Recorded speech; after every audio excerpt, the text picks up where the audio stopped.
Okay, good morning students. As you know, due to the COVID-19, the CBSE board deducted some chapters for this session. So we will not continue the chapter number 8, transport and communication, because it has been deducted. Some other chapters are also deducted. You can note down from the part A, chapter number 6, 8 and 9, and part B, chapter number 5, 8, 10 and 11. These are deducted, and from the practical section, your field survey and spatial information technology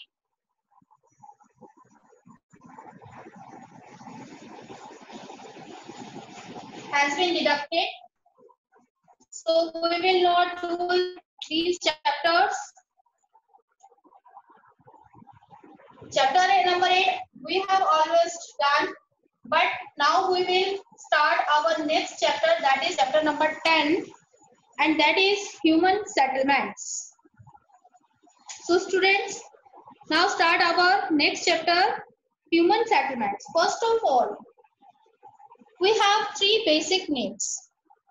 कौन-कौन सी हमारी three basic needs? To live a life, we need three things necessity.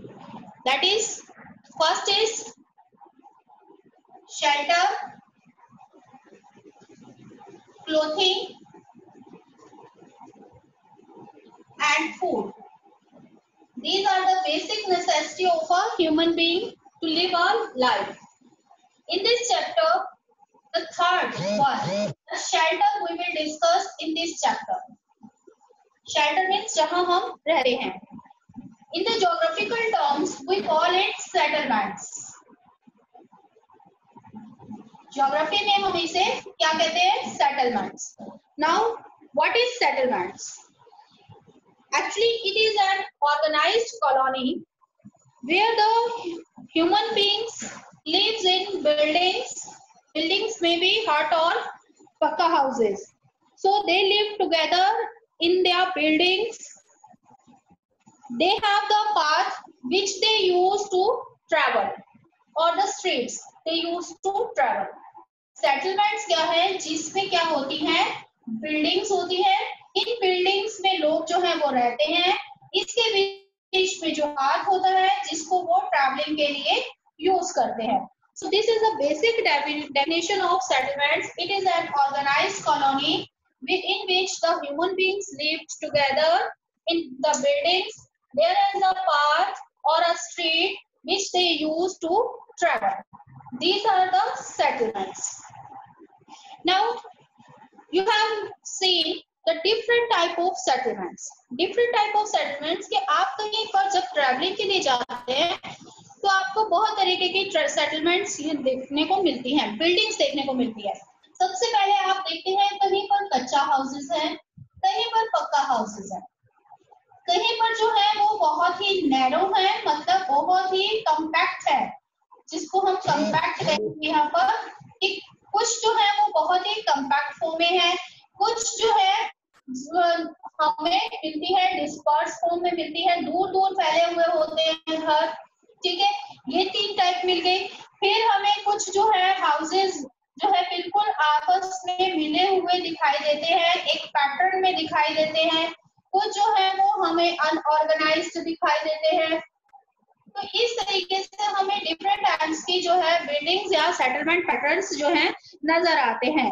कुछ areas जो है वो हमें forested areas है जहां पर वुड से बने हुए आपको घर मिल जाएंगे.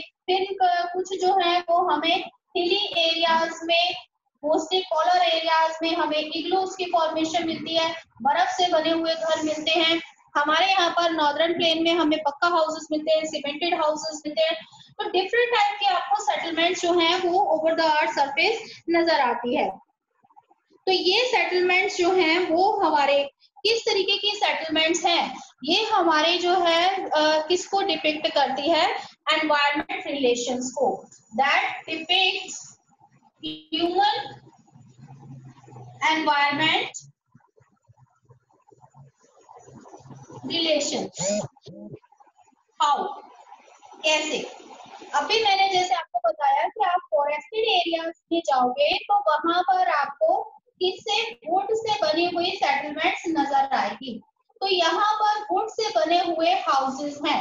हाउसेस किसने बनाए, ह्यूमन बीइंग्स ने, मैंस ने, और उसने किस कैसे बनाए, वुड से, यानी किसके साथ इंटरेक्ट किया, फॉरेस्ट के साथ, यानी एनवायरमेंट के साथ उसने इंटरेक्ट किया। तो इट मीन्स यहाँ पर हमें क्या मिल रहा है, मैन एनवायरमेंट रिलेशनशिप मिल रहा है। ऐसे ही जब हम इग्लूज की बात करते हैं तो इग्लूज जो है वो हमें कहाँ मिलते हैं, स्नो एरिया में, जो आइस कवर्ड एरियाज है। तो आइस कवर्ड एरियाज में वहां के लोग जो है वहां के प्रेजेंट एनवायरमेंट के साथ इंटरेक्ट करते हैं और वहां पर उससे अपनी सेटलमेंट बनाते हैं। अब मैंने कहा कि यहाँ पर हमें पक्का हाउसेस मिलते हैं, नॉर्दर्न प्लेन में हम यहाँ पर सीमेंटेड हाउस में रहते हैं, तो हमें यहाँ जिस तरीके का मिनरल्स या बिल्डिंग मटेरियल मिल रहा है, बिल्डिंग मटेरियल ये हमें कहाँ से मिल रहा है, मिनरल्स से। तो it means minerals is also a natural environment का कंपोनेंट है, ठीक है ना। तो इट मीन्स यहाँ पर भी हम किसके साथ इंटरेक्शन कर रहे हैं, नेचुरल एनवायरनमेंट के साथ। तो इट मीन्स कि जिस different type of settlements depicts the human environment relations, कि वहाँ के लोग जो हैं अपने एनवायरनमेंट के साथ कैसे जो है इंटरेक्ट करते हैं। तो यहाँ पर हमें सेटलमेंट्स की एक क्वालिटी नजर आती है। अब सेटलमेंट्स कितनी तरह की होती है, सबसे पहले हम इस चैप्टर में देखेंगे कि हमारे जो सेटलमेंट्स है उसको हम क्लासिफाई करते हैं ब्रॉडली। हम जो है सेटलमेंट्स को 2 टाइप में क्लासिफाई करते हैं। सबसे पहले आते हैं हम क्लासिफिकेशन पर। क्लासिफाई करते हैं जब हम सेटलमेंट्स को, तो हम 2 तरीके की सेटलमेंट्स की बात करते हैं, rural settlements and second is urban. These are the 2 types of settlements, rural and urban. अगर हम रूरल की बात करें तो आप कॉमन लैंग्वेज में इसे विलेजेस कहते हैं, ठीक है। अर्बन्स की बात करें तो हम इसको क्या कहते हैं, टाउन्स कहते हैं या सिटीज कहते हैं, मेट्रोपॉलिटन सिटीज कहते हैं। ये सारा हमारा आता है अर्बन एरियाज में, ठीक है। तो अब यहाँ पर हम 2 तरीके से सेटलमेंट को डिवाइड करते हैं, rural settlement and urban settlement. अब क्वेश्चन ये होता है कि कौन सी सेटलमेंट्स को हम रूरल सेटलमेंट की कैटेगरी में लेकर आएंगे और कौन सी सेटलमेंट को हम अर्बन की कैटेगरी में लेके आएंगे। अब मैंने जैसे आपको बताया कि हाउसेस की फॉर्मेशन हमें डिफरेंट टाइप्स की मिलती है, एक कच्चा हाउस भी है, एक पक्का हाउस भी है, एक मल्टी स्टोरी बिल्डिंग्स भी नजर आती है, पास हाउसेस भी हैं, दूर हाउसेस भी हैं। तो डिफरेंट टाइप की सेटलमेंट जो है वो हमें अक्रॉस द वर्ल्ड नजर आती है। तो इनको हम कैसे क्लासिफाई कर सकते हैं, कौन से हाउसेस या कौन से सेटलमेंट को हम रूरल कैटेगरी में रखेंगे या कौन से को अर्बन कैटेगरी में रखेंगे। इसके लिए हम 2 चीजें ले सकते हैं। सबसे पहले ले सकते हैं पॉपुलेशन। 2 पॉइंट ऑफ व्यू से हम जो है we can classify the rural settlements with the 2 point of views. First is population. अब पॉपुलेशन क्या है कि पॉपुलेशन, कितनी पॉपुलेशन कहाँ रहती है। अब इसका कोई एक यूनिवर्सल क्राइटेरिया नहीं है, because different countries have different population, क्योंकि सारी कंट्रीज की एक जैसी पॉपुलेशन है, एक जैसा स्पेस नहीं है सारी कंट्रीज के पास, ठीक है ना। तो एरिया भी सबका अलग है और पॉपुलेशन भी अलग है। तो इट मीन्स कितनी पॉपुलेशन जो है वो हम रूरल में काउंट करें और कितनी पॉपुलेशन को अर्बन में काउंट करें। सपोज कि जैसे कि हमारा इंडिया है, in India we consider less than 5,000।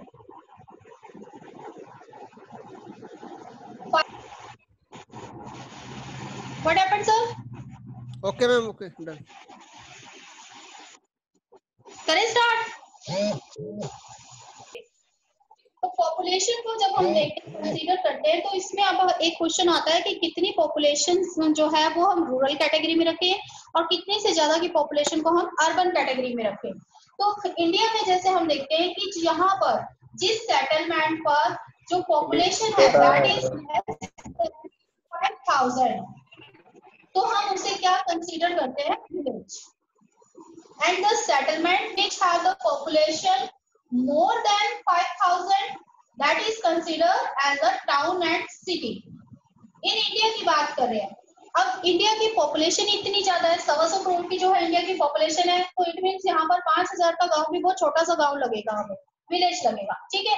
तो लेकिन अगर हम ऐसी ही सिचुएशन जो है वो चाइना की है, China have also a huge population, ठीक है ना, फर्स्ट नंबर पर है पॉपुलेशन वाइज।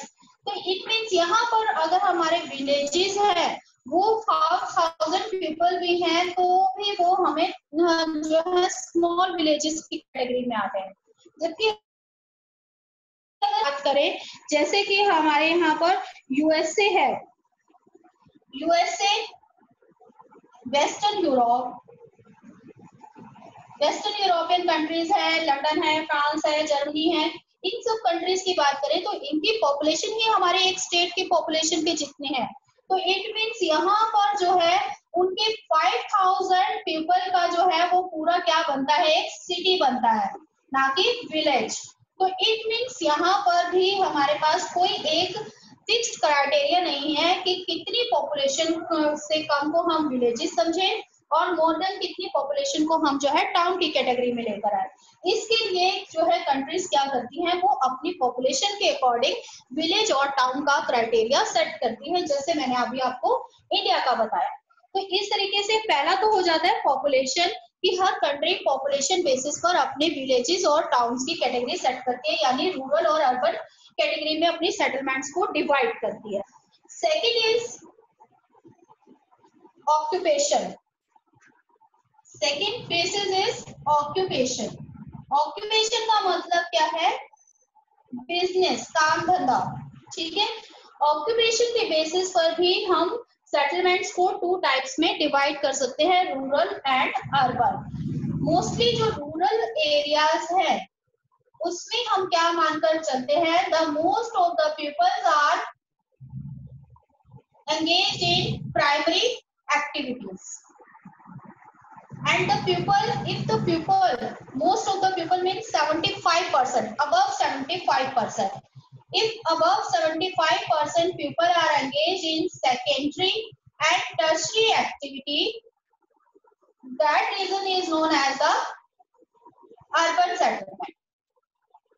इसमें हम लेकर चलते हैं कि अगर कोई कहीं पर किसी सेटलमेंट में 75% से ज्यादा लोग जो हैं primary activities are those activities which are connected to the directly to the natural environment, like agriculture, forestry, mining, lumbering, ये सारी जो है हमारी प्राइमरी एक्टिविटीज में आती है, डेयरी।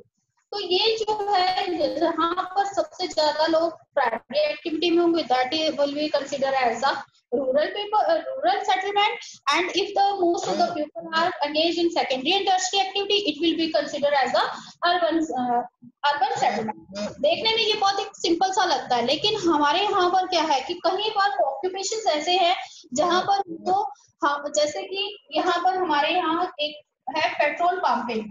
जो पेट्रोल पंप है यहाँ पर इंडिया जैसी कंट्री में, जो डेवलपिंग कंट्रीज हैं उनमें पेट्रोल पंप को एक हाई स्टैंडर्ड का जो है वो क्या माना जाता है, अप स्टैंडर्ड का जो है वो क्या माना जाता है, ऑक्यूपेशन माना जाता है। यानी यहाँ के विलेजेस में आपको पेट्रोल पंप नहीं मिलेंगे, अर्बन एरियाज में पेट्रोल पंप ज्यादा मिलेंगे, तो इसको एक स्टैंडर्ड का जो है ऑक्यूपेशन माना जाता है। जबकि यूएसए जैसे जो डेवलप्ड कंट्रीज हैं वहां पर ये पेट्रोल पंपिंग जो है वो एक बहुत लो ग्रेड का ऑक्यूपेशन माना जाता है। वहां पर आपको हर जो विलेज तक में भी पेट्रोल पंप मिलेंगे। तो ऑक्यूपेशन वाइज भी जो है कोई एक फिक्स्ड क्राइटेरिया नहीं है जिस पर वर्ल्ड वाइड हम जो है रूरल और अर्बन सेटलमेंट्स को क्लासिफाई कर सके। It also depend upon the policies of the government. तो हम बेसिकली सेटलमेंट को 2 टाइप्स में डिवाइड करते हैं, rural and urban, and broadly we classified it into on the 2 bases. First is population and second is occupation. Population is depend upon the country's policy, each country have different countries have different criteria for the population. Occupation, broadly we classify the settlements as rural settlement in which the more than 75% people are engaged in primary activities. We will consider that settlement as a rural settlement, while where the more than 75% people are engaged in secondary and tertiary activities, that area will be considered as a urban settlement. This is the broadly classification of rural and urban settlements. Now types and patterns, हमें different types of patterns जो हैं वो दोनों ही settlement में नजर आते हैं, rural as well as urban settlements. तो यहाँ पर हम देखेंगे कि क्या इसके types हैं. So next topic is types and patterns of settlement.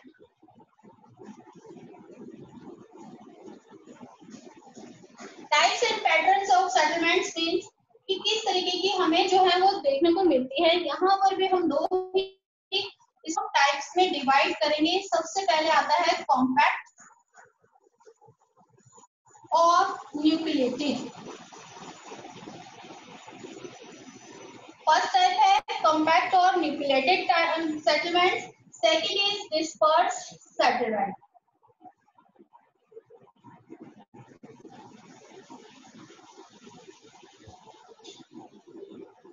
So we have two types of settlements, compact और nucleated. Second is dispersed settlement. अब इन दोनों को जो है वो हम देखेंगे कि जो settlements हैं वो हमें कई बार आपने देखा होगा कि जो घर हैं वो हमें बिल्कुल साथ साथ एक दूसरे के साथ मिले हुए नजर आते हैं. जैसे कि आप जिस कॉलोनीज में रहते हो वहां पर भी सिमिलर पैटर्न हमें नजर आता है कि वॉल के साथ जो है वॉल्स होती हैं. ठीक है, फिर एक स्ट्रीट जा रही है, उसके जो है सेकंड टाइप भी आइदर साइड भी जो है तो घर जो है साथ साथ सटे हुए हैं. तो इस तरीके का जो हमें एक पूरा पैटर्न नजर आता है जहां पर घर जो है वो बिल्कुल पास पास होते हैं, साथ में मिले हुए होते हैं. They are separated by the narrow street. यहाँ पर ये आप देख सकते हो ये स्ट्रीट. तो इसका मतलब जो है घर जो है पास पास है, दैट इज मीन्स कम्पैक्ट, बिल्कुल सटे हुए छोटे. न्यूक्लिएटेड फॉर्म में हमें ये मिलते हैं. डिस्पर्स्ड का मतलब क्या होता है, बिखरे हुए, दूर दूर, स्प्रेडेड. तो यहाँ पर हमें घर जो है वो एक दूसरे से मिले हुए नजर नहीं आते, कहीं कहीं पर दूर दूर नजर आते हैं. That is dispersed settlement. अब मैंने यहाँ बताया कि जब यहाँ पास पास है तो it means they have narrow street. Narrow street होंगी यहाँ पर. और जब यहाँ घर दूर दूर हैं तो इट मीन्स यहाँ पर जो स्ट्रीट्स होंगी that is wider, wider streets होंगी. इनके बीच में आपको कंपैरिजन आता है बेटा. तो यहाँ पर आपको सबसे पहले आएगा कि the houses are built together, sometimes they are touched together, and in the dispersed settlements the houses are spreaded far away from each other. अब यहाँ देखो कि जब घर पास पास हैं तो इट मीन्स यहाँ पर वेंटिलेशन की प्रॉब्लम आएगी. सो यहाँ पर क्या होगा, लैक ऑफ वेंटिलेशन. वेंटिलेशन आप यहाँ पर जो पुराने टाउन्स हैं उनमें चले जाओ, घर बिल्कुल पास पास है, एक पतली सी स्ट्रीट जाती है उनमें, है ना, और पूरा प्रॉपर वेंटिलेशन भी नहीं होता. कहीं पर कोई विंडो नहीं है, कहीं पर वेंटिलेशन ही नहीं है, हवा का नहीं है. लेकिन अगर आप किसी विलेज एरिया में जाओ या हिली एरिया में जाओ जहाँ पर रिसोर्ट्स होंगे या बड़े बड़े फार्म हाउसेस होते हैं, दूर दूर होते हैं, तो वहां पर हमें क्या मिलेगा, प्रॉपर वेंटिलेशन. तो यहाँ पर हमें क्या मिलती है, प्रॉपर वेंटिलेशन फैसिलिटी मिलती है. अब यहाँ पर जब कॉम्पैक्ट है, हाउसेस पास पास है, इट मीन्स यहाँ पर पॉपुलेशन भी क्या है, इंक्रीज है.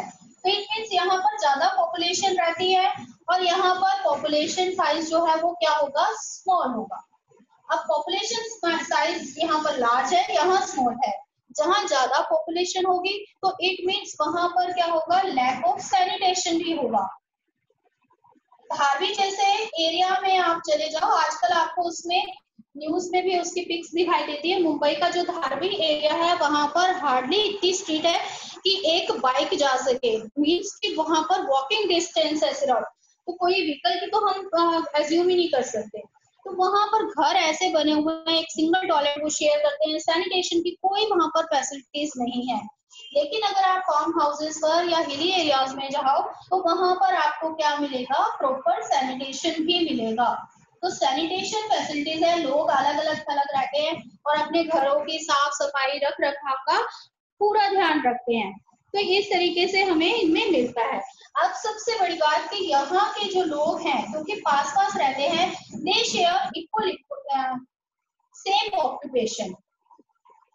मोस्टली यहाँ पर कैसे लोग रहते हैं, विच हैव सिमिलर ऑक्यूपेशन। जैसे कि आप गांव में जाते हो तो एक एरिया है जहां पर लोग जो है वैसे ही फार्मिंग में एंगेज है। हमारे जो उनके ओल्डर सेटलमेंट्स देखें तो वहां पर भी अलग अलग कॉलोनीज बनी हुई होती हैं। मीन्स जैसे कि हाँ हमारे करनाल एरिया में है जाट कॉलोनी, लोहार कॉलोनी, तो एक जैसे ऑक्यूपेशन से रिलेटेड लोग जो है वो अपनी एक अलग सेटलमेंट्स बना लेते हैं जिसको हम कॉम्पैक्ट सेटलमेंट कहते हैं। यहाँ पर लोगों का जो है वो क्या है, डिफरेंट ऑक्यूपेशन से बिलोंग करते हैं ये लोग, they belong to the different occupation. Clear है। इसके बाद जो है कि यहाँ पर जो फील्ड साइज है, क्योंकि पास पास घर हैं तो यहाँ पर फील्ड साइज भी जो है वो क्या है, स्मॉल है। यहाँ पर जो है फील्ड साइज क्या है, लार्ज है।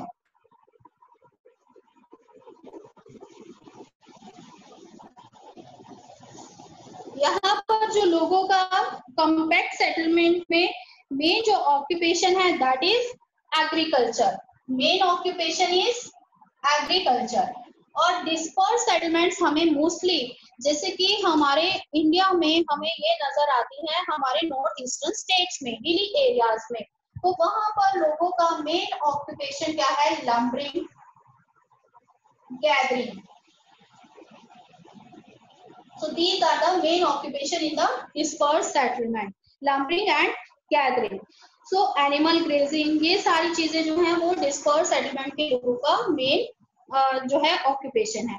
अब इसमें जो हमें main settlements हैं, ये compact settlements, no doubt कि मैंने कहा size of population large है, तो चाइना, इंडिया, इन जैसी कंट्रीज में, एशिया की जितनी भी ह्यूज पॉपुलेशन कंट्री है वहां हमें क्या मिलती है, कॉम्पैक्ट सेटलमेंट्स मिलती है। इसके अलावा जो है जो डिस्पर्स सेटलमेंट्स हैं वो हमें Australia, Arabia sorry USA, Canada, Australia, इन जैसे डेवलप्ड एरियाज में हमें क्या मिलती है, डिस्पर्स्ड सेटलमेंट्स मिलती हैं। Now come to the next factors affecting settlements, location of settlements. So कुछ फैक्टर्स हैं जो सेटलमेंट्स की लोकेशन को इफेक्ट करते हैं।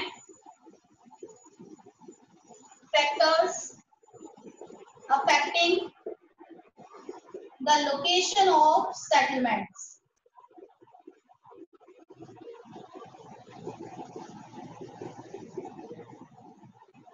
अब आपने देखा होगा कि आप जब डेजर्टेड एरियाज में जाते हो तो बहुत ही कम जगह ऐसी है, जैसे हम अगर इंडिया में ही कहें तो राजस्थान में आप जाओगे तो बहुत ही स्मॉल स्मॉल विलेजेस हैं और बहुत ही दूर पर हैं। जबकि आप नॉर्दर्न इंडिया में अगर आप ट्रैवलिंग करते हो तो हर कुछ 1 किलोमीटर के बाद आपको विलेज मिल जाता है ना। ऐसा होता है, क्यों सारी जगह पर एक जैसा डिस्ट्रीब्यूशन नहीं है, पॉपुलेशन क्यों सारी जगह पर एक जैसी नहीं है, इस क्योंकि पॉपुलेशन जो है, जैसा मैंने आपको बताया कि कुछ हमारी बेसिक रिक्वायरमेंट्स हैं to live a life, so we have to prefer some areas to live. कुछ एरियाज को जो है हम प्रेफर करते हैं अपनी लिविंग के लिए। इनमें सबसे पहला कंडीशन आता है हमारा water supply. No doubt water is a very essential for our survival, कि वाटर जो है वो हमारे जो है सेटलमेंट के लिए या हमारे लाइवलीहुड के लिए बहुत ज्यादा एसेंशियल है। So most of the settlements tends to live in the near the area of water bodies. Water bodies may be river, lakes, canals, whatever। कि कोई भी रिवर हो सकती है, लेक हो सकती है, कैनाल हो सकती है, जिसके पास लोग रहना पसंद करते हैं। Because water is also needed for the domestic purposes, agriculture purposes, industrial purposes also. So water is our basic requirement to live. So people tends to live near the water bodies. Second requirement is land.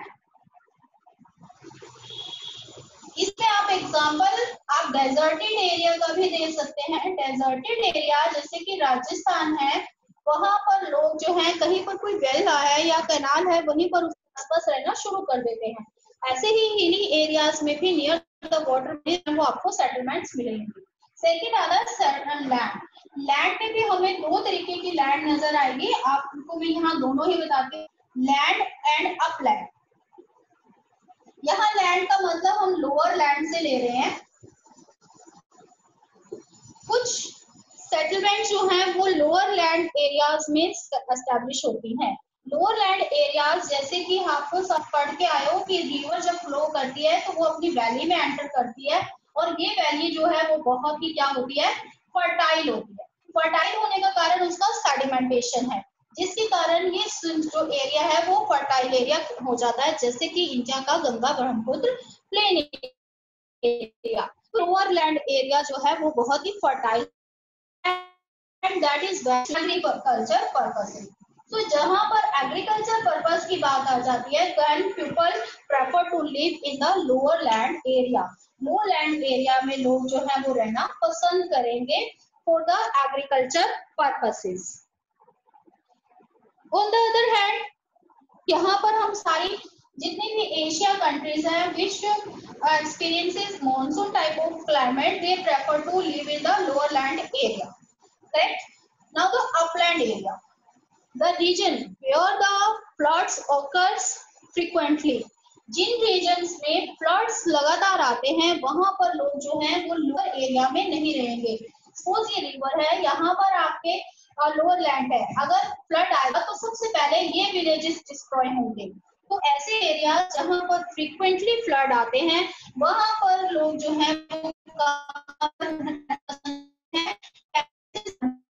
पसंद करते हैं, यानी terraces के form में वो किसकी formation करते हैं, अपलैंड एरिया की फॉर्मेशन करते हैं, और वहां पर वो अपनी सेटलमेंट्स एस्टेब्लिश करते हैं।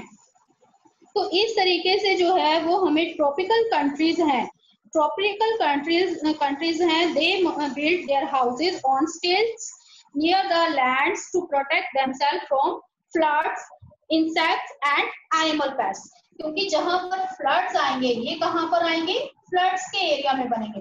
तो जहां फ्लड्स आएंगे, आफ्टर द फ्लड्स जो है वो बहुत सारी वाटर बॉर्न डिसीजेस होती हैं, पेस्ट्स फैल जाते हैं, एनिमल्स होते हैं, तो उनसे बचने के लिए लोग कहाँ रहते हैं, अपलैंड एरिया में स्टिल्ट बनाकर जो है वो वहां पर रहते हैं। ये हो गया third factor. Fourth factor is building material. Building material, अब different types of regions have different type of building material. इसका मैंने आपको स्टार्टिंग में एग्जांपल दिया था कि जो हमारा फॉरेस्टेड एरिया है, फॉरेस्टेड एरिया में कौन सी कास्ट रहती है, ट्राइबल कास्ट। ट्राइबल ग्रुप्स जो है वो कहाँ रहते हैं, फॉरेस्टेड एरिया में, और उनके जो हाउसेस हैं that is made up of mud and straw. कीचड़ और जो घास फूस, तिनके, लाठियां, इनसे उनके हाउसेस बने हुए होते हैं। तो यहाँ पर हमें क्या मिला कि फॉरेस्ट में जिस तरीके का बिल्डिंग मटेरियल है, अगर हम यहाँ के पेनिनसुलर प्लेटो की बात करें, पेनिनसुलर प्लेटो की बात करें तो यहाँ पर हमें क्या मिलता है, मिनरल्स मिलते हैं। मिनरल्स मिलते हैं तो इट मीन्स यहाँ पर सॉलिड हमें बिल्डिंग मटेरियल मिलता है। तो यहाँ पर हमें कैसे हाउसेस मिलेंगे, पक्का हाउसेस मिलेंगे। ऐसे ही मैंने आपको बताया कि आइस कवर्ड एरियाज में अगर हम चले जाएं तो वहां हमें इसकी फॉर्मेशन मिलती है, यानी आइस से बने हुए घर, ठीक है ना। ऐसे ही हम कश्मीर में चले जाते हैं तो वहाँ हमें वुड का ज्यादा मिलता है, क्योंकि वो पूरा वैली फॉर्मेशन है, फॉरेस्टेड एरिया, तो वहां पर हमें वुड से बने हुए घर मिलते हैं। तो डिफरेंट टाइप्स के मटेरियल से लोग जो हैं वो घर बनाते हैं। इसी तरीके से अगर आप चाइना में जाओ तो चाइना के जो लोएस्ट एरिया है चाइना का,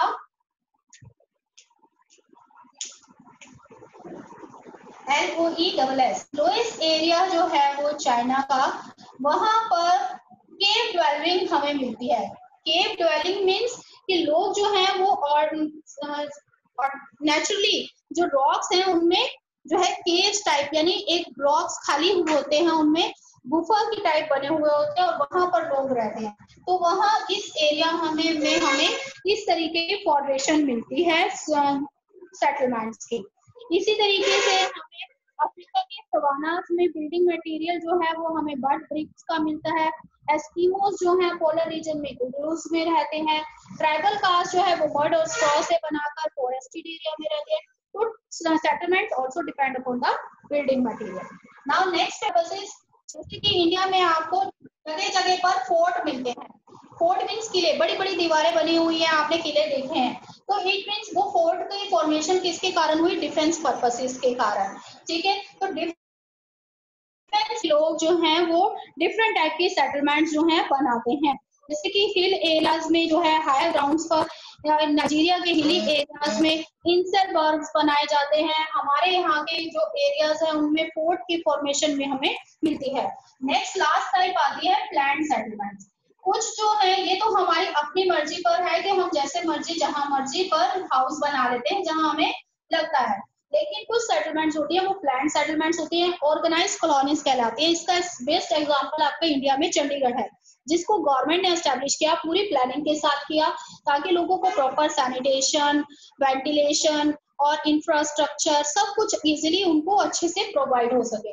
that settlements are known as the planned settlements. उन्हें हम क्या कहेंगे? Planned settlements. और इस तरीके के जो प्लान्ड सेटलमेंट्स हैं वो हमें इथोपिया के विलेजाइजेशन में मिलती है। इंदिरा गांधी कैनाल एरिया में हमें जो है कैनाल कॉलोनीज मिलती हैं, जिनको प्लान्ड सेटलमेंट्स कहा जाता है। आपका जो ये रिफाइनरी का एरिया है, रिफाइनरीज के लिए स्पेशली उन्होंने रिफाइनरी के लिए सेटलमेंट की हुई है। That is also an example of planned settlement. So these are the factors which affect the location of the settlements. Okay students, now if you have any query